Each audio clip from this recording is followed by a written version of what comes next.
Hey, welcome to this month's Q&A as we're talking about bootstrapping DEI. This is the conversation for those of you who really care about DEI. You're one of those DEI warriors where you may have a limited budget, limited buy-in in your organization, or just limited resources in general, including the resource of time. So you're here to learn how to bootstrap DEI so you can at least keep the conversation rolling. And as things improve, you will improve your process. So we appreciate you for being here. We already have some questions that people submitted ahead of time. If you want to submit a question again, you can use the chat feature, you can use the Q&A feature, or you can simply raise your hand and we'll bring you up on the mic. So welcome. Now let's jump right into this here. One of the questions we get quite a bit, and it showed up this time as well, is how do I get my team on the same page, right? So when we're talking about bootstrapping DI, a lot of times it's leaders who are in the organization at different leadership positions, sometimes the manager, sometimes HR, sometimes it's the executive. And they're like, how do I get my team on the same page? First, I'll start by answering the question of, I started moving beyond the same page to looking at going in the same direction. And I imagine if we saw a bunch of people in a library and to like even if everybody had the exact same book, to make sure that everybody was on the same page would be intense, because it means like almost be micromanaging everyone's experience and knowing how we operate in the world nowadays. I'm less concerned about getting everyone on the same page and getting everybody in the same direction. And so part of that same direction is also knowing what is your vision for DEI in your organization, right? As we ask that question to ourselves as leaders, but also to our team, we'll start to see, like, one of my favorite questions when I'm working with new clients is how they define DEI.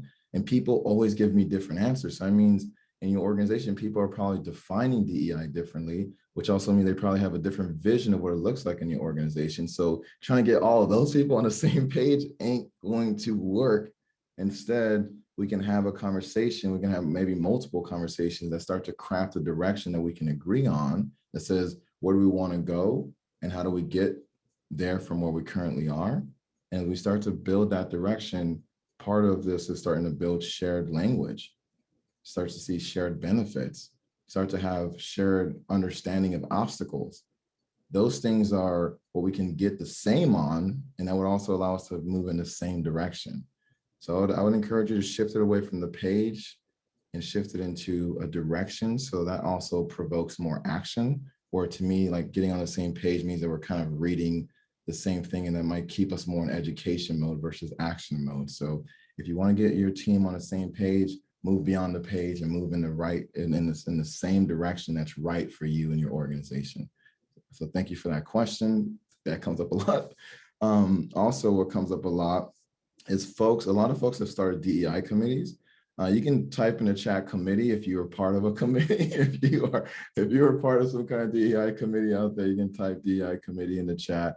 And so what's interesting is when folks are asking, we've said this in the past, is your DEI committee a committee or a club? And some people have been asking us, how do I know if my committee is a committee or a club, right? And it's been a frustrating and also revolutionary conversation for folks to say your DEI committee is a club if you have no power to actually make a positive impact at an organizational scale. Sometimes people say in response to what's happening in the world and the tragedies folks are seeing, leadership, especially senior leadership, people who think it's a good idea to start a committee, like, great, let's start a committee. That's awesome. And they don't necessarily give the committee power to enact decisions or to give the committee resources to make sure that those decisions are backed up by resources and structure. Sometimes there's no indication that the people on the committee that this is now part of their responsibility, especially if they're a chair of the committee. Like, there's an expectation that people are just going to be volunteering, which is very inequitable to say, hey, on top of doing your job, I need you to do this other job, but this doesn't show up anywhere on your documents and doesn't show up in your performance reviews. Like, those things are very difficult, and you're asking people to do that. That might be an indication that you have a club, not a committee. And then even if you have the power to make decisions, the resources, the write-up, or the kind of, what's the word, you're being tasked to do it, what is your committee actually doing, like, during those sessions? some folks are more so doing readings and doing conversations, and that might mean that you might be like a book club where you're reading and you're learning, and it's helpful for you as individuals who are there, but it may not be as helpful for the rest of your organization if you're not able to then go and act upon that. So it's important that if any of those criteria, you're like, oh no, that's like, I laugh because it's people can relate to that. And it's also frustrating.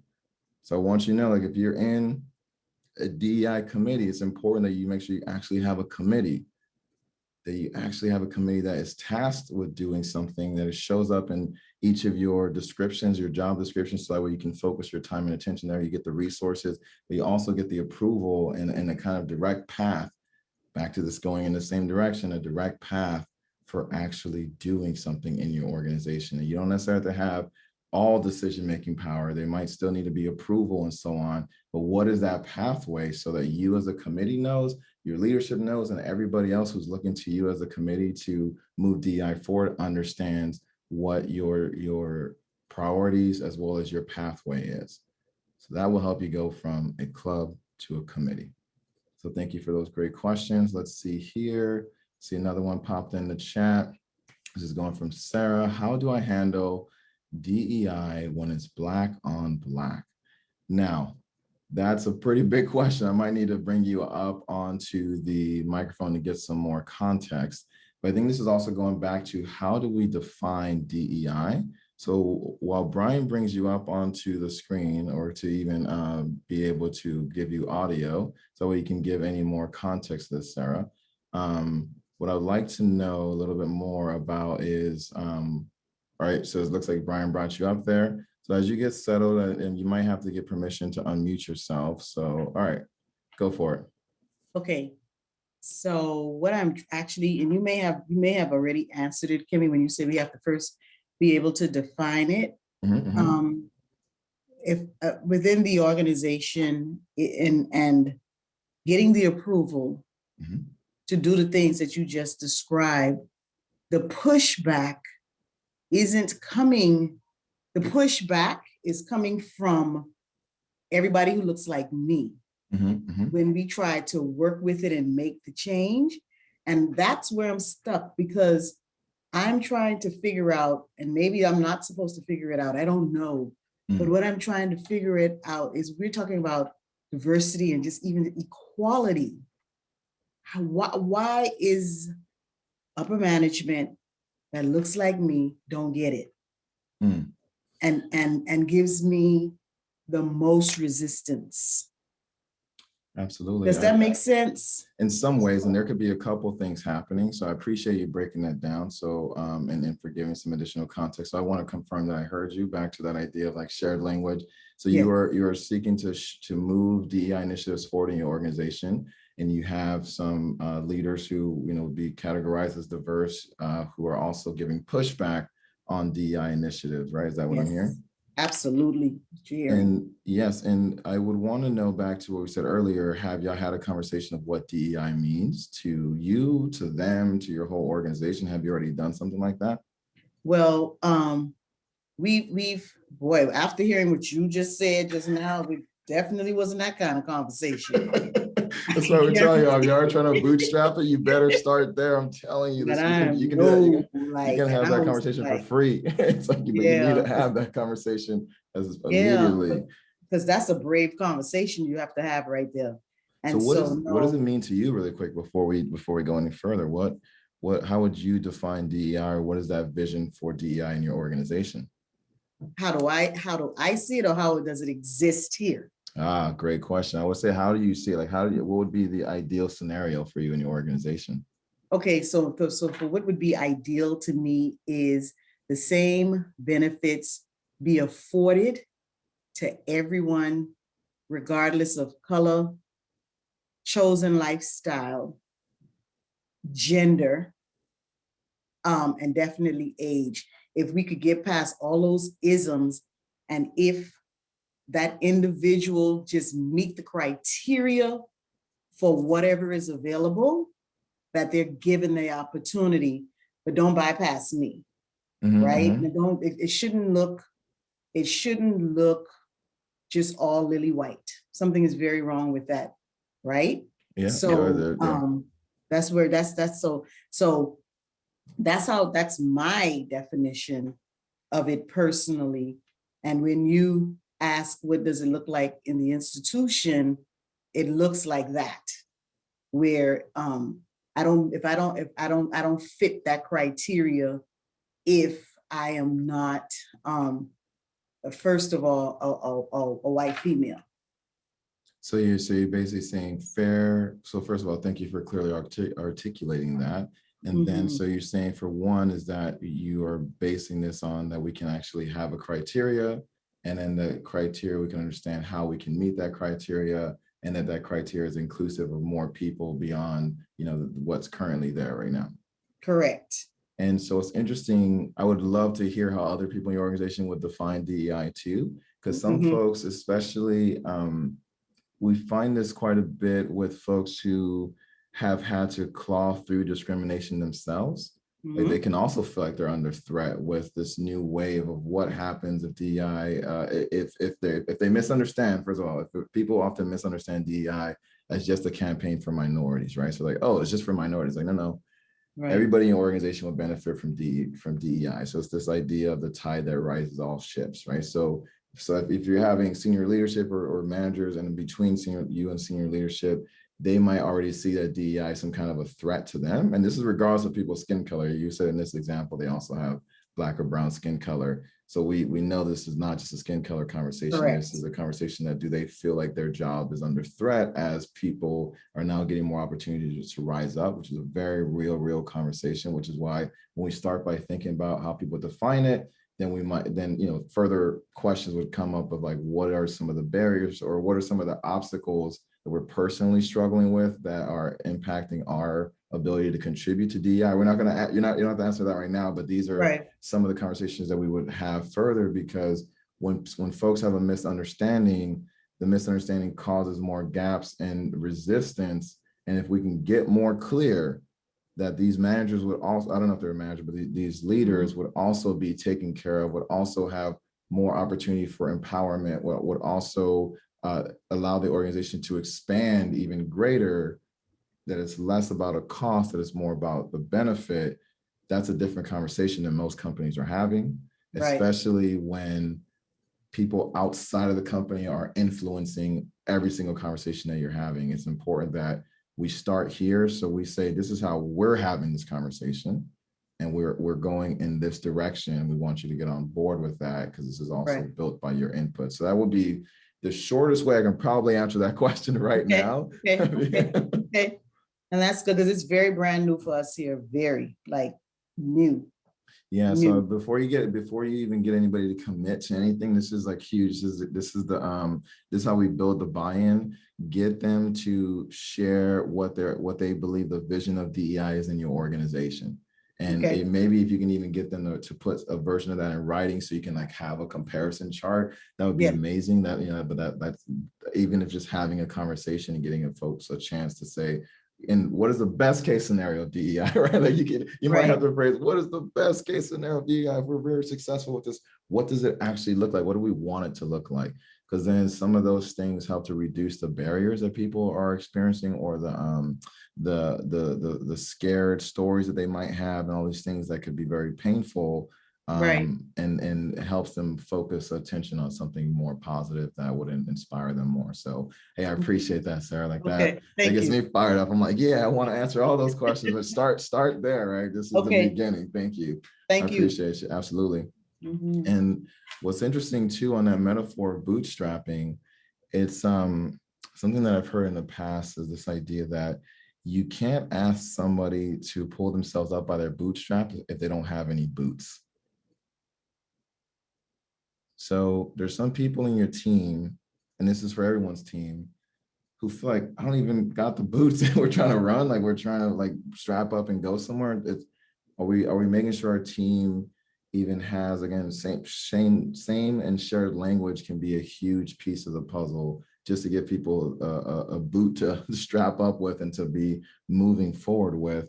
And then being able to give people a voice in the conversation to shift and calibrate that vision as you go forward. So thank y'all for those questions. I think I see people popping questions in the chat, Brian. I will ask you for your help in that. I saw a couple of y'all acknowledge that you're in a committee, and some people say, "Oh no, I think I'm in a club." So it is there is certainly a cost to clarity, and sometimes that's realizing that what you thought was happening is not happening. And when you understand what's really happening, you can do something better about it. So hopefully, as you're hearing that, it can be that clarity can be more of a inspiration versus a oh no kind of conversation. So the next question here is, how do we budget for DEI? Okay, so this one is gonna be a multi-tier question. I just want to prep everybody. I see Brian laughing because we're like, yeah, this is a big question. It's hard to answer. So I'm going to start again. How do we budget for DEI? There's going to be a couple things. A lot of times people are bootstrapping DEI because they don't have the financial budget for it. So first, I'm going to encourage you to think about how can you budget your time, right? How can you actually budget your time for this? And this, I will tell you, spending money generally accelerates the process. So if you want to spend less time, people spend more money. But if you have less money, then you spend more time. When you're thinking about DEI, if you're starting with these conversations about where your vision is and where that's going, then it's important that you start to even compress and be more specific about what you're seeking to accomplish. For example, we will think about quarterly goals. So one of the things we have in our organization, we always want to keep a cultural equity score in our organization, making sure that we are practicing DEI and people feel safe. So we can talk about that in another time, but we have a score that we're looking at and we say, okay, we want to maintain this score every quarter. What do we have to do to make that happen? So that's about budgeting our time to make sure that, one, we're doing assessments on a regular basis. I think Sarah's on the call. So thank you, Sarah, for rocking those assessments. And that literally shows up on our calendar. Like, we're going to do these assessments. Doesn't matter what's happening in our organization. We're going to check in on our team, make sure our team's good to go. We're having conversations regularly about DEI. I will tell you one thing that's huge is to create a neutral feedback loop. Create a neutral feedback loop that allows you to say, hey, we're going to do the assessments regularly. Right now, we do it once a month. Even if you do it every other month, that's fine, but make sure that you are having a feedback loop where you can check in on that data, check in on your team, regardless of what's going on. A lot of times people will address DEI when there's a problem and there's a conflict and it's frustrating. It's like, if that's the only time you're addressing DEI, when there's a problem, DEI itself becomes a problem. So if we're checking in with our team, checking in to make sure people feel included, people are feeling safe, people are feeling engaged and empowered, that's huge. And that's just a time conversation at that point. Now, when people, back to redefining DEI, one thing that's huge is that DEI is looking at, for us, we define it, and our vision of that is creating an environment where everyone can be safe and thrive in our organization. So there's ways that we can do that with time. Part of this conversation, when we look at are our team members thriving?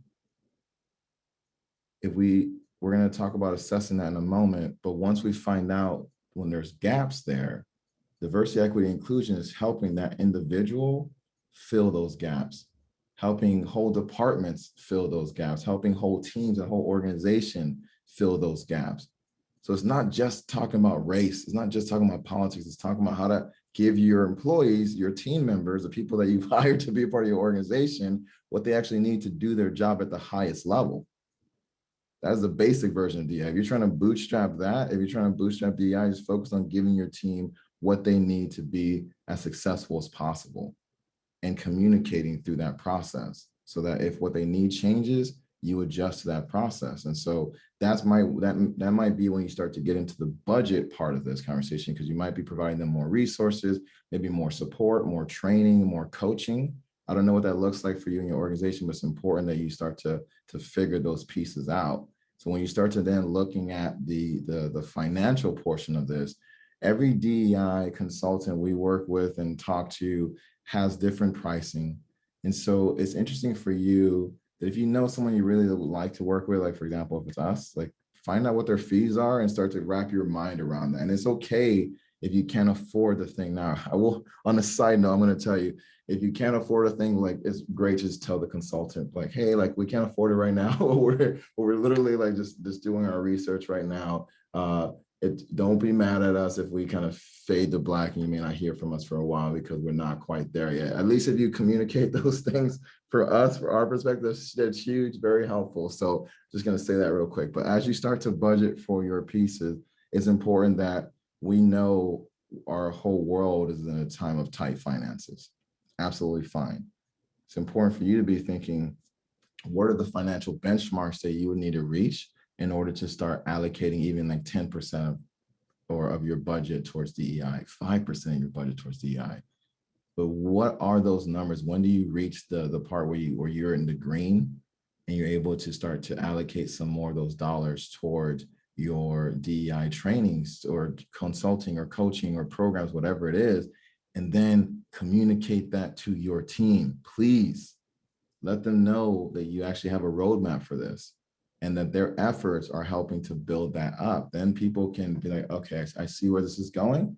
When we hit those benchmarks, right? So you say, hey, we need to be making at least 100K in this quarter before we have the flex room to take care of this training. Great. Once you hit that 100K, you need to show your team that you're putting aside the additional resources for the following quarter or the next year even to set yourself up for those trainings. So it's important that you map those things out so you don't have to do everything right now. You just have to be clear and communicate what you are doing. So that is one version of budgeting for DEI. And the other piece I'll say is the energetic or emotional budget for DEI, right? Back to this idea of creating neutral feedback loops. It's important that we as leaders are creating opportunities where it's brave and safe spaces. Safe spaces mean that at minimum people are feeling, okay, we can come and talk about this. And I will tell you, as facilitator of plenty of groups, I don't determine that a space is safe. You and your team, whoever's in that room, determines that the space is safe. And once we can have the safety, we can have a brave space where we can actually talk about issues and talk about things that are going on. So I need you to have like an emotional budget or energetic budget with your team to make sure that as you're setting goals and you have this roadmap of where you're going, you're creating opportunities for them to be able to have a place of reflection, a place of calming down, a place of being able to talk about what's going on with them and what kind of support they need in your organization. Those are all DEI conversations, even if you're not necessarily talking about race, politics, or privilege. I got so many things I can say about this, but I will tell you, budget your time and budget your energy, and then you can start to budget your finances. So that's how you can start budgeting for DEI. This is a separate conversation for how the question kind of comes around, how do we as leaders prepare ourselves for DEI conversations?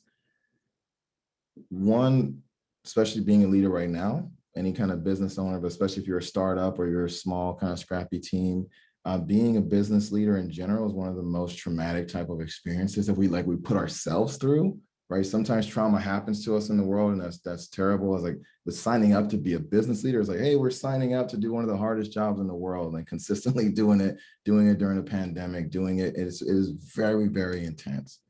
And the reason I mention this is Dr. Michelle Borba's work will tell us that as our anxiety increases, our empathy decreases. And guess what you need to practice equity and inclusion? Do you need anxiety or do you need empathy? You definitely need empathy to practice equity and inclusion. So if our anxiety levels are high, how do you think we're showing up as leaders? Do you think we can practice the patience, the active listening, the caring, the true communication that we need, the authenticity that we need with our teams? Most likely not, because anxiety is self-consuming. It says, oh, I'm so stressed out. Now I start looking at my team. What are they doing wrong? And there's all this, blah, blah, blah. I would want you to figure out for you, if you're talking about budgeting resources, as one of the leaders in the organization, you're one of the biggest and best resources to allocate time for yourself, resources, processes for yourself to be able to lower the anxiety so you can show up with more equity, show up with more empathy, and be more inclusive. Yeah, you can tell I'm getting fired up. Brian's getting fired up over here too. Thank you. We got more questions rolling in. How do we make, great, talking about inclusiveness. So one question is, how do we make trainings more inclusive so more people feel comfortable and excited to participate? I love this question. It's interesting, like you can tell my energy. I love to just get in there. And I love that we've had people on our team as well as people give us feedback that, like, for example, hey, don't put me in a breakout room. It's like okay, all right. I hear that, right? In the beginning, I did like feel like judging and like, oh, you should be in a breakout room. Everybody wants to connect, but everybody wants to connect differently. Everybody wants to engage differently. So if you are going to build a training, I'll tell you right now, just content wise, there's research that shows it takes 18 to about 34 hours to create an hour of content. So back to before, you're trying to save money, just think about how much money you might be wasting, or not necessarily, like, or investing differently. I won't call it wasting, depending on how you're going to use that information. You might be reinvesting differently if you took 18 to 34 hours to create 1 hour of content. I don't know if that hour of content is good, but I'm just going to tell you that that's what it takes to create 1 hour of solid content. We do it all the time. And this is, so for us, the process becomes a little bit faster, and we also can reuse trainings and workshops, even though we customize them. But so just know that, right? So as you're going through that time, I don't know if you ever had this experience where you spent 18 to 34 hours creating 1 hour of content and then not go well. I hate that feeling. I really do hate that feeling. So I want to tell you that part of the reason it may not go well is because we may not be as inclusive or as engaging to the audience that we are bringing in. And so some of that, I'll just tell you our process as we are preparing content. One thing we do is we roll out a pre-assessment in general for whatever content we're doing. And some of that pre-assessment is checking on levels of safety and comfort with the topic, but also is checking in on people's learning styles. What do people actually believe their learning styles are, or how they learn best and how they want to receive information best? You can get a sense. I like to talk, I like to shout it out, but I also know that I'm a visual learner. If I see it, I can do it. And there's also people who we started to create more exercises and things in the workshop, in our virtual workshops, in order to make sure that we can engage people. My degrees are in brain-based teaching and learning. So I very much know that to engage the brain, we have to reach learners in different ways. So part of asking ahead of time what people's learning styles are, just to make sure we have things that are matched for that. Two is that we are checking in as we go through the process. We let folks know that participation looks different for everyone. Like, I love having cameras on. Like, that way I can see you. I don't know if you led a webinar like this where you can't see anybody, but Brian's a rock star, so I can see Brian. So like, at least I know he's rolling with me. So thank you for that, Brian. But when you don't see anybody, it's very difficult. And I know that some people don't want to be on camera for various reasons. And so it's important that I'm not here to try to force everybody to be on camera. Like, I'm preparing myself ahead of time to make sure that I'm going to deliver an engaging presentation, regardless of who's on camera, who's not on camera. Do me a favor, type in the chat the word engage if you're feeling engaged by the content we're presenting, and just, multiple cameras over here, and we're laughing, we're chatting. We're talking about DEI right now. We're laughing, we're chatting, we're making the conversation move forward. Thank you. So, calls to comment, allow people to engage. This is like small engagements before we ever ask people to come up on the mic. We absolutely will let you come up on the mic, Beth, for sure. So being able to build up in those engagements, and then so this is again, checking in on how people want to be, how they want to receive their learning, being able to build up different forms of engagement. If I ever do want people on camera, I'll let them know, hey, I would love to see you. We have other facilitators who will call people by name. So someone's like, hey, Kim, I'd love to see your smile on camera. I'm like, oh, they got me. And then I'll turn on the camera, right? So I get it. And really acknowledging that participation looks different for each and every one of us. And I find that when you give people permission to participate differently, and you making your content engaging, we focus on making it engaging more than we focus on making it mandatory, right? Engaging and compelling over mandatory wins every single time. Even I, as an adult, when you make something mandatory, I'm like, I don't like this. That little, like, kind of rebellious kid comes out of me. Make it compelling, make it engaging, and you don't have to make it mandatory. People show up to do it and they actually embrace it because there's less of that resistance and that objection.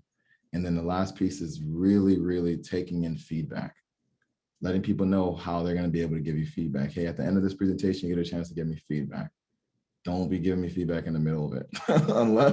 unless there's something like wrong with the tech or something like that. I can't even hear that feedback in the middle. It would be too distracting for me. So, but I'm going to create a feedback loop, whether it be during a survey or it be as a debrief with our team or your team afterwards. But being able to do those things that allow folks to truly get information in a way that they like to receive it best, or they process it best. Because if you're teaching something, you want people to learn it, right? So the way they learn best, giving multiple ways to participate, making breakout rooms optional, making the whole training optional and engaging instead of making it mandatory, and then having the feedback loop on the back end to make sure that people can help you continue to improve it. And just know something as a facilitator, I'll say I had to learn that even if my training wasn't good enough, I'm good enough. I separate those two just for you, by the way. This is all for you. This is for you all as the business leaders. Even if my training isn't good enough, even if the product isn't good enough, we can work on those. That's totally fine with me. I'm good enough though. And this conversation around DEI has been helping people, like making people feel so excluded and so denying of their talents and their abilities, because we're all doing something that's very difficult. So just know that you're doing the work and it's difficult and you're good enough. Thank you. All right, we had somebody who wanted to jump on camera.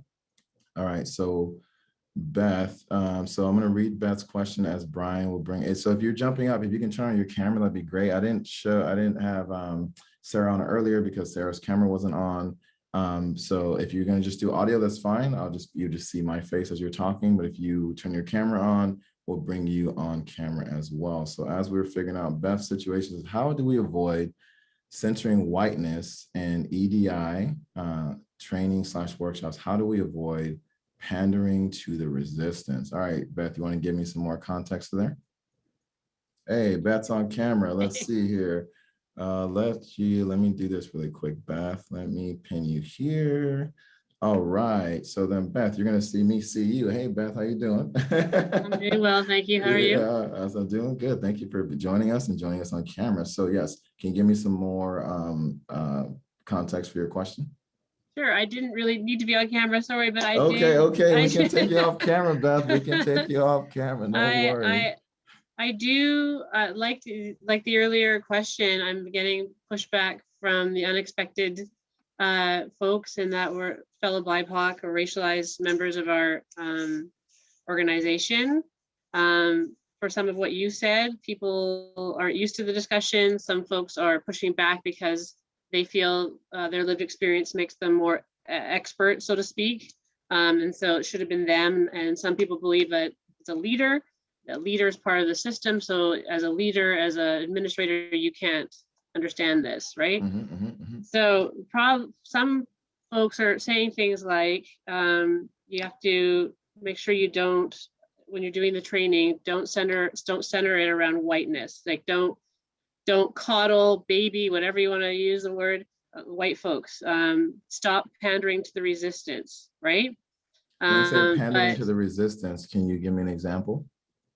Just like trying to talk about how we understand that it's hard for you to admit racism. It's hard, why talking about explaining and dealing in why it's hard for folks to recognize and discuss their privilege and sort of and doing that work, right?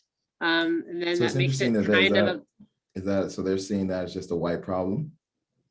I think so, which I don't believe is just a white problem.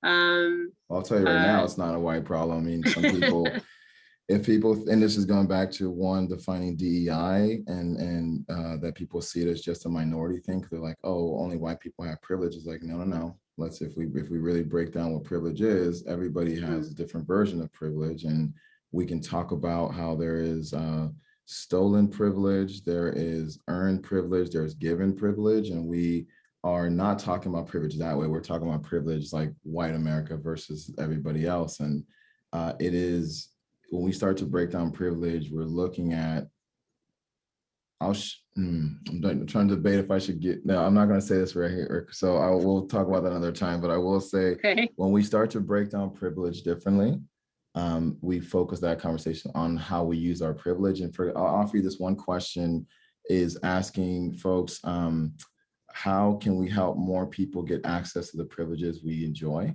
and that we use every day?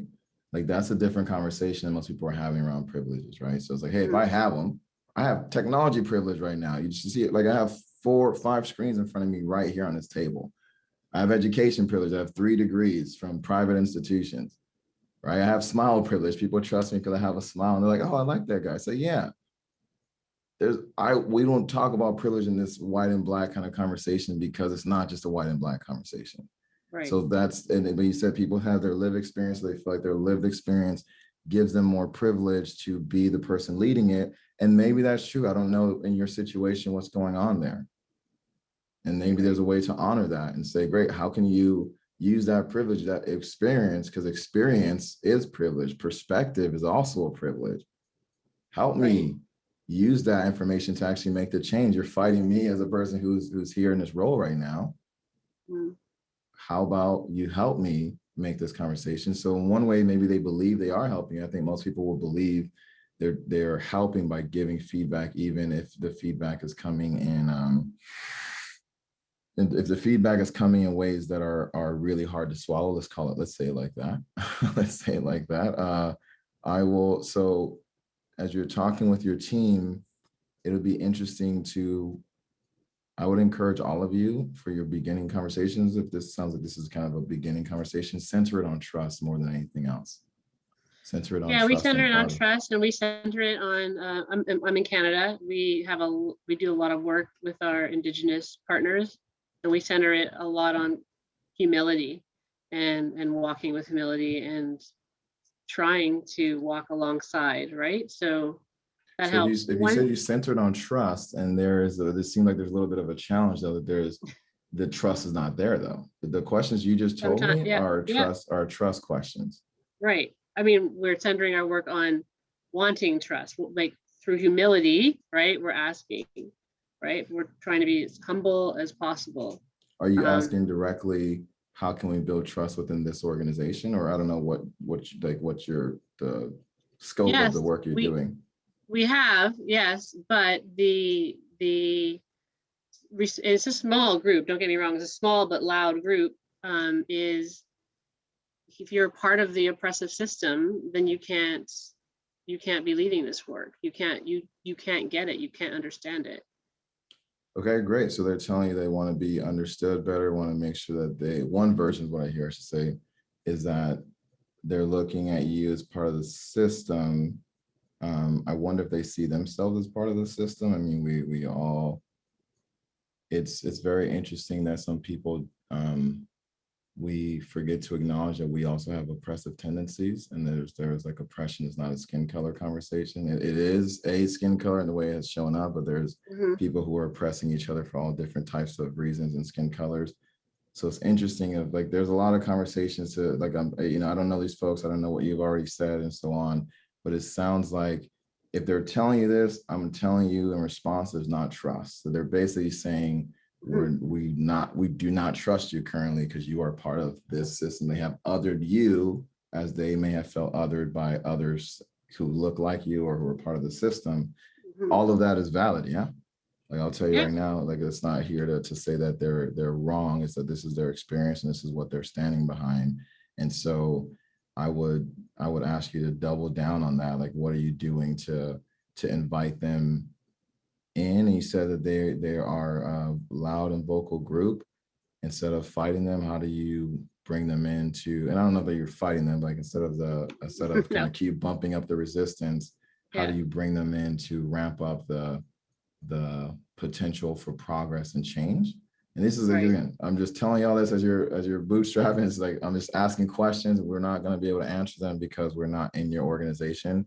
And I'm only asking you questions I find that instead of just giving you a bunch of strategies, when we ask you questions, your mind starts to go, oh, how could we do that? Okay, great. And then it kind of puts you in the mode. And so I would be interested in learning more about them and what would be the pathway to trust with that group. Right. what is that? I think collaboration and cooperation is the best way, and just to slowly find opportunities to partnership as much as possible.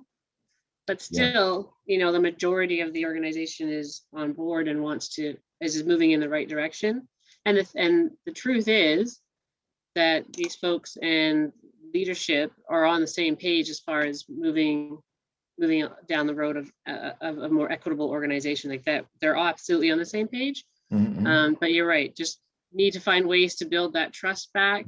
Understandably, there's a lack of trust, right? Oh yeah, and again, it's a systemically racist organization. I'm in education, so I get it. But yeah, I think probably the best way is partnerships. Look for those opportunities to collaborate and cooperate as much as possible. Yeah, and I also will look for opportunities to heal. Mm-hmm. Like you talked about talking to Indigenous folks, and you're talking about being in Canada. Obviously, US, we've had our own terrible history with Indigenous peoples, and same in Canada. There's healing that has not happened in these conversations, and so there's way less progress to be able to make in those, and it's and there's still antagonizing forces happening. Yeah. And so it's important that we can, part of being the allies is helping folks understand that we, in ways we apologize for what we can't even apologize for, and any transgression that we've personally made by being part of the system. I mean, we've been in this conversation. One thing that really stood out to me last year is we've been in this conversation of, you know, Black Lives Matter, and I have, you know, Indigenous friends who are like, yeah, we're in the conversation of saying we're still here, man. Like we're still here, and people are like totally blasting past us, and that was hard for me to hear. I was like, I have been a part of not acknowledging that or actively working to honor the land that I'm on. Back to this idea of stolen privilege that was given, that was earned. These conversations are so complicated. Mm-hmm. And I will, if you have trust within the rest of your organization, fantastic. Being able to move with them in the same direction, knowing that's going to be at a different pace than this group back that you also are trying to build trust with, and setting different expectations for each of those groups. So that's right. What I'll say for right now, which it sounds like it's just more so like affirming that. Somebody said before, we had one client call me this week. She said, yeah, I feel like I should be better at this. It's like, no, you're definitely doing the work. It's just hard, and it's gotten harder. Right. So just I'll acknowledge all of y'all who are out, which is why we're doing this session, because it is harder than it's ever been.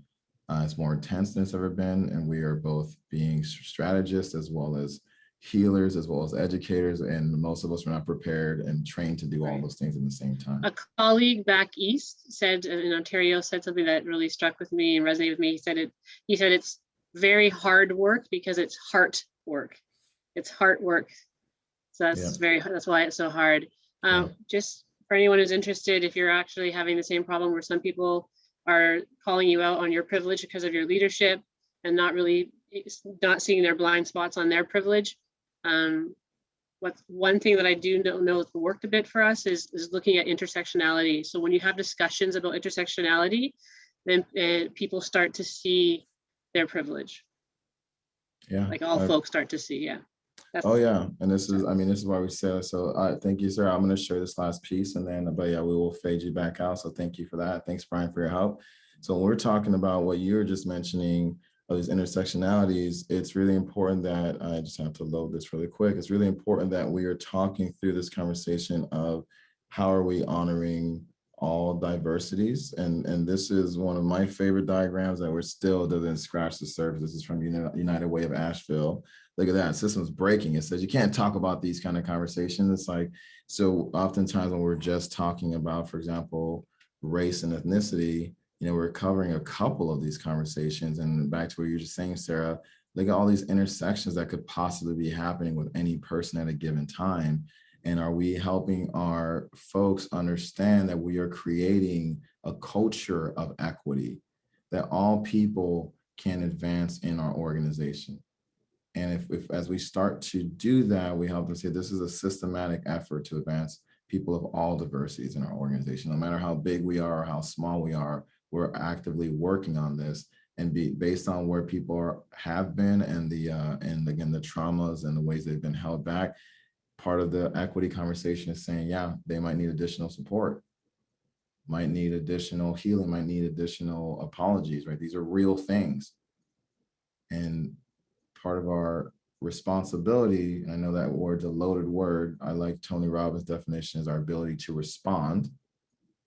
Our ability to respond. Right now, if I'm in a leadership role, I have an ability to respond. If I'm an employee, a colleague, a friend, I have an ability to respond to someone's pain and someone's suffering. How I respond makes a huge difference to how they respond to me.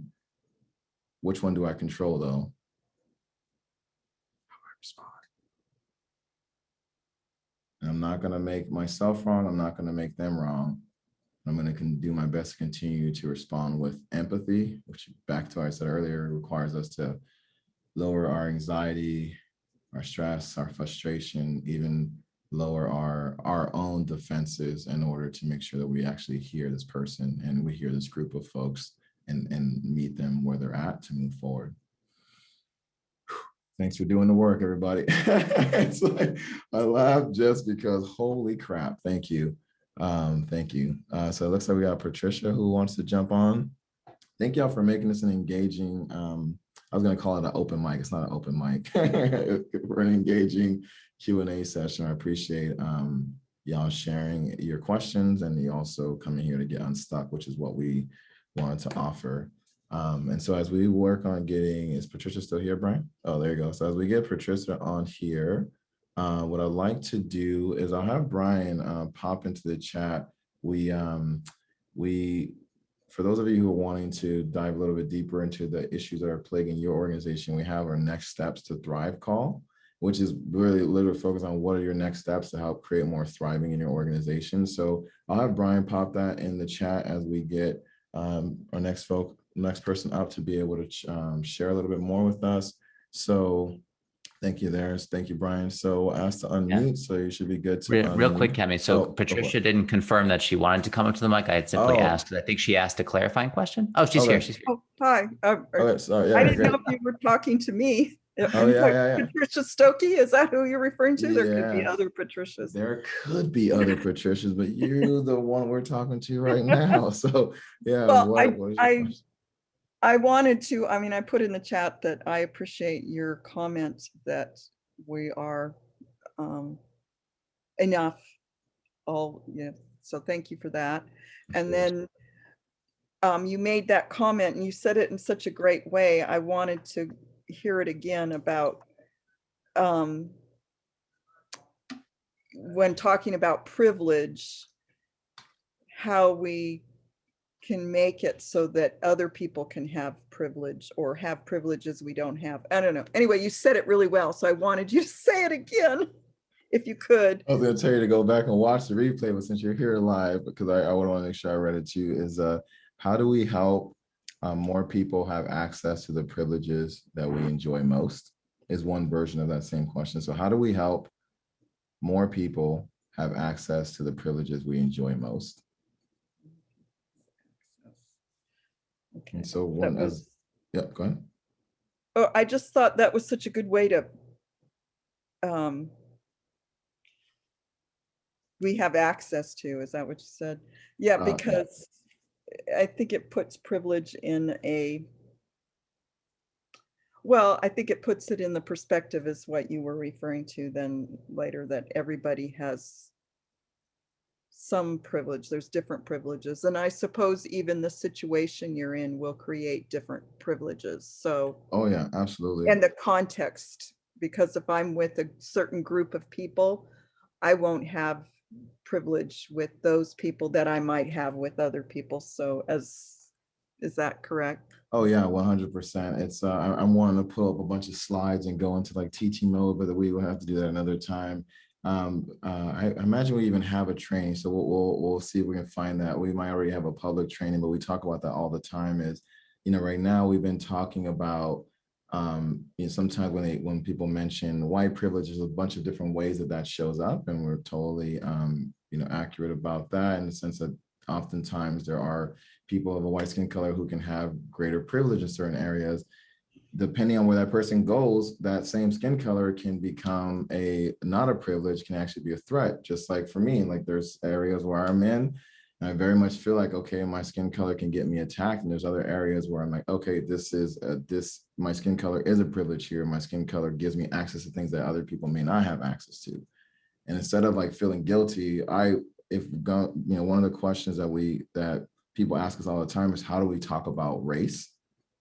And this is similar to what we're talking here. Like, we want to be able to separate these conversations out. So just like we separate out privilege, if we're going to talk about race, there's like layers of skin color, there's layers of nationality, there's layers where we're talking about oppression and discrimination. And if we're trying to lump all those conversations into one, that's a very hard conversation. Just like if we're trying to lump all the conversations around privilege together, that's very hard. And most people will feel resistant.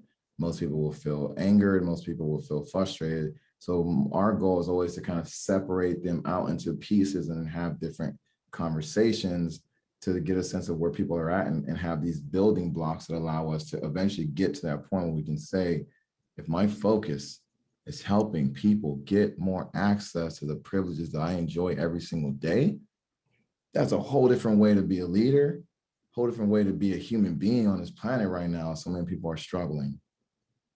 It requires us to kind of reverse engineer the conversation and build the trust that allows people to take the journey together.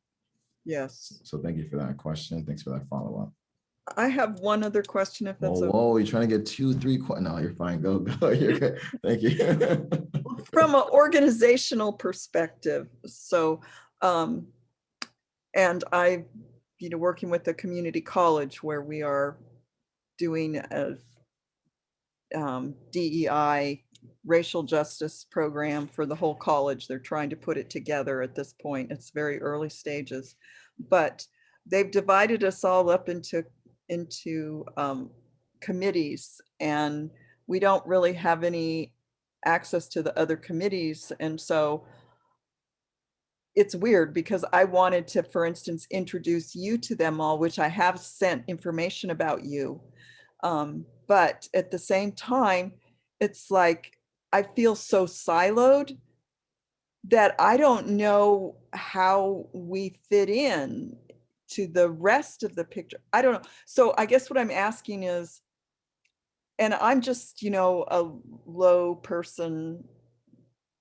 I mean, I don't have, let's see, power in this situation to have great influence. Thank you for the reframe, by the way, right? Because it's just like, you may have influence that's like lower than your leaders, but you're not a low person, right? You're just like, you have less influence in how these conversations and these meetings are organized. Great reframe. Yeah. I'm just like, making sure folks know. Yeah, because you feel like, well, I'm this lowly no one, but I just don't have that influential position of influence. So I'm wondering, how do I influence in that kind of situation? And then how do we, I want to go out and say, okay, everybody, let's try to find a way to bring this together more. It just seems so siloed. I don't know. Am I making any sense to you? Oh yeah, 100%. This is a question I actually just had, like we do one-on-one coaching, had exactly the same question. And the bummer is that people, it's about like figuring out, one, what are we trying to articulate, right? So I've heard you very clearly. So if we look at the big question we're asking, how do we, if we're especially on a committee, how do we use our current influence, our current level in the organization to be able to request more collaboration? You said you're siloed, so the opposite of that would be more collaboration in my book here. So if that's the question that you're asking, then what's important is it's understanding that here's what you need, right? So, hey, I would like to be more connected. I would like to see the vision, going back to that whole conversation of, I want to know where we're going. What's the direction we're going? So then I know how I fit in. I know how our committee fits in, right? Sometimes a leader somewhere is holding this vision, this plan. And I've been guilty of that for sure, where it's like, oh yeah, I see it. And then people are like, Kimmy, where we going? Don't worry about that. I got it. It's like, that's not how it works anymore in this area, this world of information. We all want to know like what we want, and we want to have the information we need to participate, to be engaged, and to really contribute. So that's a worthwhile request to ask on your own, right? To say, hey, I would like to know where we're going and how this all fits in. And is there anybody else feeling the same way? Is anybody else feeling siloed? Because I don't want you to assume that the other folks are feeling siloed. Maybe they're like, I don't want to have a bunch of meetings. Maybe the person who planned all this was like, yeah, we don't want to ask. People think, oh, they're donating their time. We don't want to ask for more meetings, or more, like, we don't want to bring folks together. But that's an assumption from that person that folks don't want to have all this other information, right? So there's a plus and a minus here. There's like a give and a take. I would encourage you, first and foremost, you're asking for what you need. Hey, I would love to know some more about what the other committees are doing and how this all plugs in, and even ways that I can collaborate with them. And then, like I said, offer this. Is anybody else feeling the same way? Anybody else feeling siloed or disconnected? Because if other people are not, it's like, great, I'm not gonna go up this hill if no one else wants this conversation, but at least I know I need this information. So how can I get it, right? And so I think as we're doing those kind of things, I would encourage folks to look beyond this one situation and apply the same logic. Like, ask for the resources and things that you need, especially if you're tasked with doing a job and you're not even sure how to go about doing this. We work with a lot of employees who feel that way, and they're like spending a bunch of time on Google or trying to figure out things because they don't feel as comfortable asking their direct supervisors, which goes back to the conversation we said with leaders. Please make time for neutral feedback, for people to give input, and to can keep checking in on your processes so people can ask for what they need individually. And then I always will offer up the same thing. Is anybody else feeling this, or anybody else looking for the same type of resources, same type of connection? That way we can check in with the team, and that's the easier way to distinguish what am I looking for versus what does our team also need. So I think that bringing those together will help you bring those committees more together, if that's what everybody else is also wanting in this process. Thank you. Absolutely. Thank you. Awesome question. And hopefully y'all are taking this away of, regardless if it's a bunch of committees, sometimes it's departments. We're working with companies who are acquiring other companies right now. And it's like, you have your own culture siloed. And if people are like, who's the other person? I only saw them on a Zoom call. I don't even know who to talk to, who to ask these questions. As if you're the leader in any of those situations, give your folks, give your team an opportunity to ask for what they need, and to be able to especially ask for more collaboration and bring more folks together who are trying to do the work in your organization. So thank you for that. So I'm seeing some questions. Maybe some people started to respond. And thank you, Brian. Brian we did a full training. If you jump to minute 37 in the training, it'll be in the link here. Brian, it jumps into that portion around privilege. I knew we did a free training, so I want to make sure when we do a little bit deeper dive when we do our paid trainings, but we at least have the conversation in a free training that's listed there on the YouTube in this link that Brian just posted. So the one question we have here is, what are the DEI resources messaging as it relates to LGBTQ? And so there's a lot of questions that can come. So are you asking, how do we also have inclusive messaging and inclusive DEI conversations around the LGBTQ community? That's one version of how I'm interpreting your question. If you want me to clarify that, you're welcome to either raise your hand and we'll bring you up on the microphone, or you can pop in the chat. So back to this conversation, when we're looking at messaging, what are we doing and saying that allows us to really communicate that we are creating an ever expanding inclusive environment, or an inclusive environment that's ever expanding, whatever version you need. The point being that we watch our language. So you'll pretty much 99% of the time, you won't catch me ever saying you guys, right? Maybe I slip sometimes here and there, but I practice that as a way to be more inclusive. I say things like folks, I say, hey, everybody, hey, people, hey, team. Those things, like, one, start to bring us, okay, people are less triggered by words like folks. I don't think anybody's ever gotten mad at the word folks, but hey, folks, come on in, like, welcome in, everybody. So one, that's free, by the way. You can work on your language for free. you can do that part for free. Giving a portion, if you're looking at, there's different things that are important to different groups. One thing is the pronouns. I focus on pronouns over people, right? I don't necessarily, I will do my best to learn someone's name and start to call them by their name, and not challenging myself to not use pronouns as a whole conversation. I'm like, why do I even need to use the pronouns? Yeah, might make it easier. But if I'm, misgendering someone, that's one way that I can really hurt them and hurt the relationship. So I'm focusing on how do I use this person's name and how do I generally use, what did I say, Brian? Did I say pronouns over people? Okay, I want people over pronouns. Brian says technical error. So we rewind. Let's say, thank you, Brian, that I like to focus on people over pronouns, right?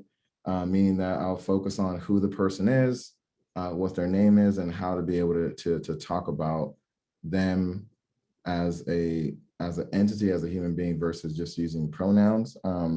The other conversation is, when we're looking at more inclusive conversations, are we looking at more inclusive conversations around, for example, partnership? That was one thing I had to learn, that I learned pretty early on, was looking at, if I would give examples, I would be saying, this person and their wife, or like, telling a story about a husband and wife couple. And I'm like, how do I know that everybody subscribes to that same type of logic as relationships? But also, when people introduce the word partner for me, I was like, wait, business partner? Like, no, like partners, we don't necessarily have the same type of male and female gender roles that society just prescribes. So we call each other partners. So I'm like, okay, what does that look like to try on this new word that's more inclusive, that says, all right, this person and their partner, which could mean husband and wife to that couple. But for me, in my language, I want to make sure I'm saying the partner conversation, and looking at how do I use more and more inclusive words. And back to the pronoun conversation too, and this is also tying back to the making trainings more inclusive. There are times where I will have my pronouns listed on my description. There are times where I don't. And there was a time in the trainings, I remember walking around when we were in the physical world doing a training, and I was asking everybody to put their pronouns on their little placard. And someone was like, why do we have to put our pronouns? And it was interesting that the conversation came to, when we also force everybody to put their pronouns, we might be forcing someone to share something that they're not wanting to share. I was like, dang it, I thought I was doing it right. But I could also do it better. You don't have to be bad to get better. I appreciate that person letting me know that, yeah, that's cool to be invited to share my pronouns, but I don't have to. I can be invited to share my sexual orientation, but I don't have to. So it's important that as we're looking at bringing people of all diversities in and creating this culture, a lot of it starts with our language, to be honest. Like, a lot of it really starts with our language, and then we start to expand there to the practices and the processes that we are putting into play.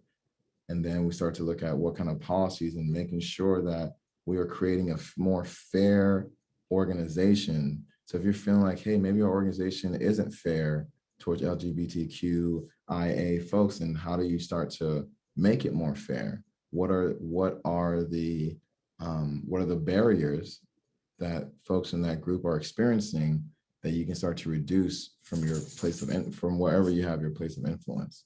So that's what I'll leave for right now. And then you want to squeeze in one about recruiting talent. I see when we were recruiting more diverse talent, I will say one conversation we've been having over and over with folks is, do they see a difference between recruiting top talent and recruiting diverse talent?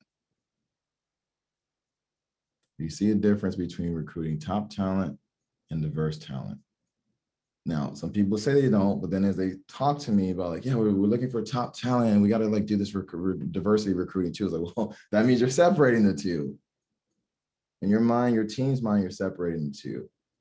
We've been telling clients, we're looking for top talent, so we recruit diverse talent. That's how you get the top talent. You get a mix of diverse folks, diverse skills, diverse ages. You get folks in there, and then you allow the cream of the crop to rise up. So that way you are recruiting a diverse person who's talented. You're recruiting a talented person who's diverse. Bring them back together.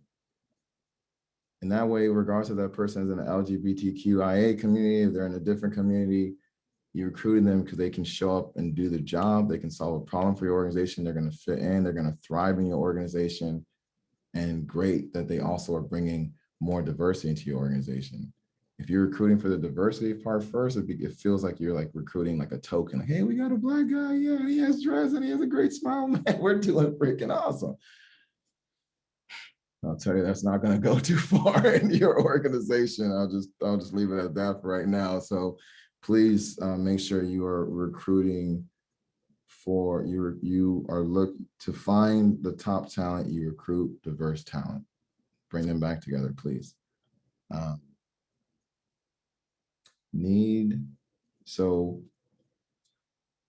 Yeah, so, and then we'll just close this out as part of that conversation, adding recruitment. We actually did a whole Q&A about recruitment. So I'll ask Brian to pop that link in the chat. Can we give some snaps for Brian? Even though I can't see all of you, let's give snaps. Brian's rocking it in the background there. This is your last call for asking questions, by the way. I'm going to answer this one and then we might close out. This is the last call. I appreciate y'all being able to jump into this Q&A and make it so exciting for us. But the conversation around identifying more people who want or who can help you serve your population. This is a huge thing. Going back to the big question of what is your vision of DEI in your organization, especially if your vision is to serve your more diverse clientele, your customers, whoever you're serving. We'll leave it at that. We don't have more adjectives for all that or synonyms for all that. So when you're looking at serving your client base, if you are seeing that your team isn't as currently as diverse as your population, that is one reason to certainly make sure that you are recruiting for diversity, that you're making sure that you can bring more diverse candidates. And please, you bring in more diverse candidates at different levels of your organization. Some people are kind of like just continue to give entry level positions, and that doesn't feel fair. It's like and that's a difficult place of like, okay, I'm starting at the bottom, even though I'm qualified to do more. So please look at various levels of your organization. And also with the recruitment conversation, I believe we already said this in the other Q&A. So if you want a deeper dive, please watch that Q&A. I will encourage you to be thinking about a phrasing, something like this, that if you have on your recruitment page or even on your job posting, say, we are committed to diversity, equity, and inclusion inside of our organization, and we are actively making change. If you are, right, don't lie about that. Don't just say the statement. Like if you're actually doing that, great. You can say this is a statement. So even if you may not see yourself in our About Us page, and when I say see yourself, like they may not see as many, for example, Black people, because I'm Black here, they may not see as many Black people in your board of directors or any senior leadership position. You might say, even though you may not see yourself on our website, on our page quite yet, just know that we're actively working to create an ever expanding culture of inclusion in our organization, a place where all people can belong. So we invite you to apply for this job, right? Letting people know that they may not see themselves in there, but at least you're willing to acknowledge that you're working on it and that you invite them to be a part of that process. These are things that allow you to like stop getting caught up in the guilt. Oh crap, they don't see it. Maybe we have to get some stock photos of people. Don't do that. So I don't know what they're actually going to expect when they get in there. And then let them know that you are inviting them to be a part of this process, because that will attract a certain type of person who wants to help you do that. And other folks might be like, hey, I'm going to wait for your next round of recruiting. And that's fine too, because you want the people who can help you where you're at versus falsifying documents. We'll call it that. Don't falsify documents. People will figure it out. We really want you to be authentic in this process. So thank you for that. And it looks like, let's see, more diversity / more color doesn't equal equity, and definitely doesn't necessarily change your organization's culture. Absolutely, Beth. This is exactly what we're saying, is that when people are seeking to bring in more, so if I rephrase that as a question, the question would be, how do we move beyond just diversifying? Because that doesn't necessarily mean automatic equity, doesn't mean automatic inclusion, doesn't mean an automatic change in our culture. So how do we move beyond just diversity to create a culture of diversity, equity, inclusion? That's the conversation we're having with folks all the time. Because if you don't change your culture, you're just cramming diverse folks into a culture or into an organization that is not meant for them. We use that word cramming intentionally because it feels like when you cram, you have to play small. look over your shoulder, you don't feel safe, you don't trust anybody, you don't even know how you're supposed to play your role. So how the heck can you operate at your greatest potential? So you have to change the culture where people feel like they can actually be who they are, show up in a way that allows them to do the job, to thrive in their role, and to really contribute to a culture that is equitable. And so on that note, Brian, is there anything you want to add? We can spotlight you even rocking in the background, and then we'll close up after that. Let me see. I'll remove the spotlight, so you should be able to jump on. Let's go. You didn't even ask me for permission if I want to be on camera. No, I did. I said, Brian, is there anything you want to share? Hey everyone, thanks for rolling with us. Yeah, I really appreciate. So my role in the organization primarily is coming from the marketing and advertising perspective. And Kemi, I just want to give you a shout out for bringing up the issue with the stock photos, because a lot of organizations, especially if they're bootstrapping and if they're trying to figure this out on their own, one of the first thing that comes into our minds if we are not so involved in this conversation is, oh, well, we'll just put some stock images of Black people and brown people and Asian people and whatever the labels are that we ascribe to in the United States of America, and we'll mash them all together in business suits, and then we'll put that on our website, and that way it looks like we are that kind of organization. And I don't know about you, I'm not going to speak for anybody in this room, but when I see BS, I know it's BS. Right? Go ahead and type BS in the chat. If when you see something like that, you know it's BS. It doesn't matter what it is. When you know something is fake, with something is going on behind the scenes that they don't want you to know about, or they're trying to hide something, right? And so it's sort of like a lip service approach to DEI, which is not DEI. It's sort of like was the phrase we use, putting lipstick on a pig. No offense to any pigs that might be joining us in the webinar. It's like placebo DEI, right? It's like we're gonna tell people they're getting something. That way we don't have to offend any pigs and right. Folks. No, I happen to like pigs as a vegan participant in the space. Pigs are our friends. So with that said, if you are looking, so DEI can be applied to literally any area of your organization. One of the 8 essential business areas that we talk about in the work that we do is funding. And within funding your organization comes your sales and marketing efforts.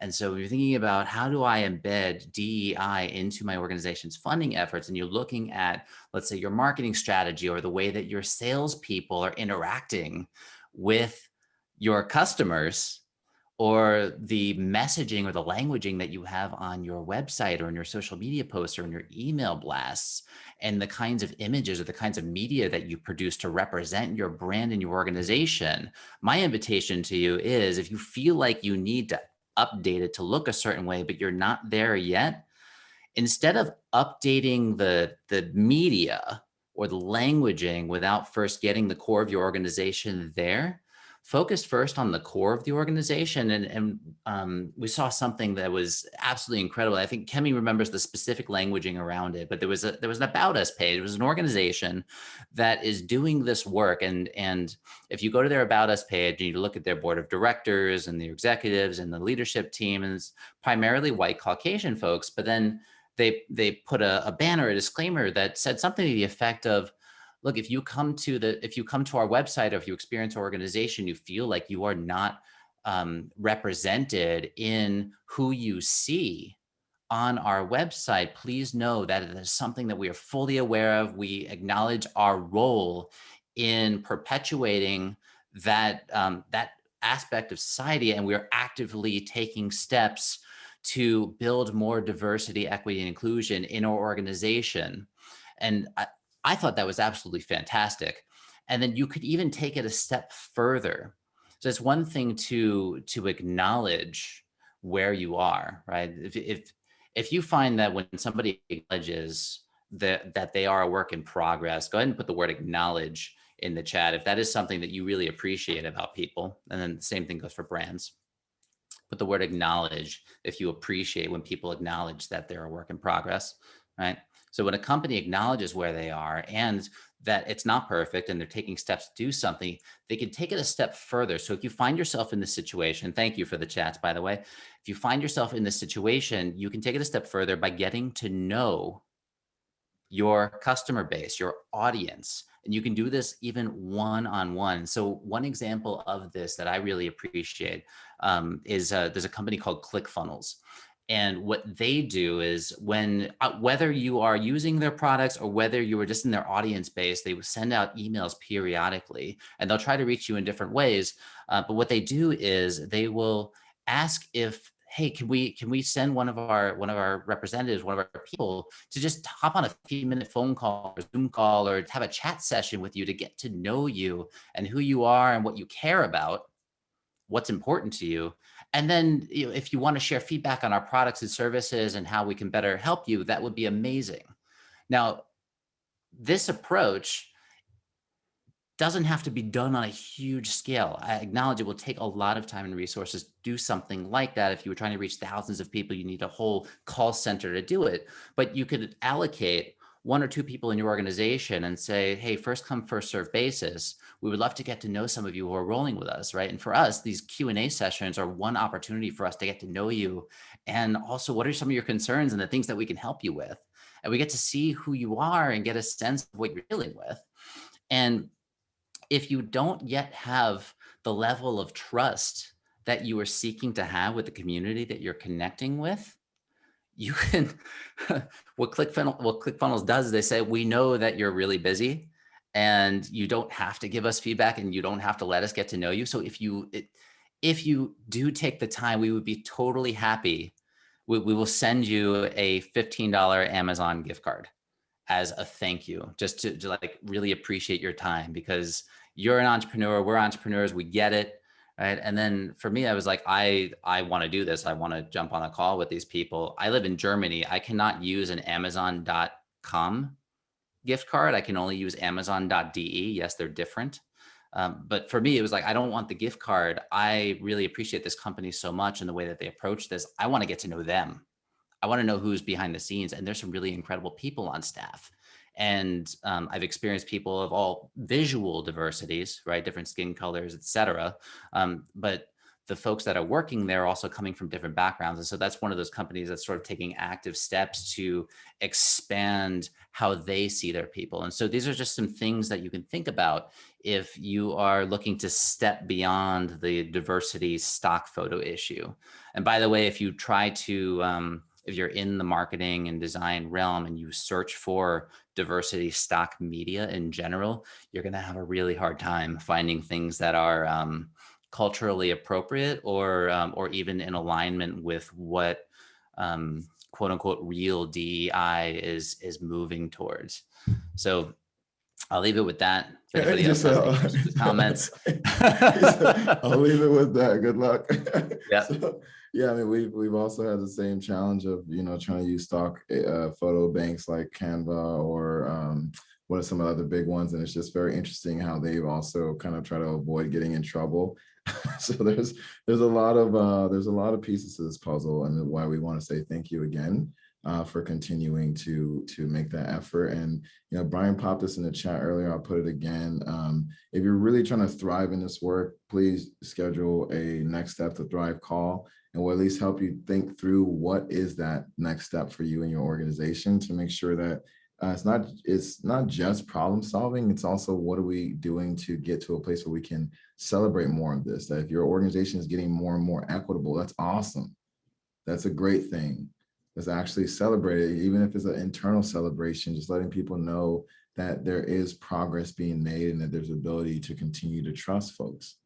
And like we said earlier, building that trust takes time. And so if I know there's implementation research that says no significant organizational change will take, meaning that it will stick in 1 year. That's kind of frustrating sometimes. Like, dang it, man, I really want this stuff to change. I want it to change right now. I'm a high achiever. I want to be able to bang this thing. Let's come on. So if it's going to take more than a year and you're bootstrapping, so it might even take longer than that, you have to get really clear about where you're going and why you're going there, to make sure your team gets that kind of motivation so they actually have the buy-in. So I appreciate y'all jumping on this call, and we really focus on what you can do that doesn't cost you money, but we really encourage you to budget the energy, the emotional time, the actual time, the budgets when you have them, and continue to build this and so you can have the kind of trust in your organization that allows DEI to start building momentum, because it truly can help everybody in your organization. So thank you so much. We look forward to hearing some more from y'all. We'll send the recording so you can share that with anybody who you would like to share that with, to know that we want to continue to spread the value and help these conversations be more approachable, actionable, affordable, and enjoyable in your organization. So thank you so much. We'll see you soon. Bye.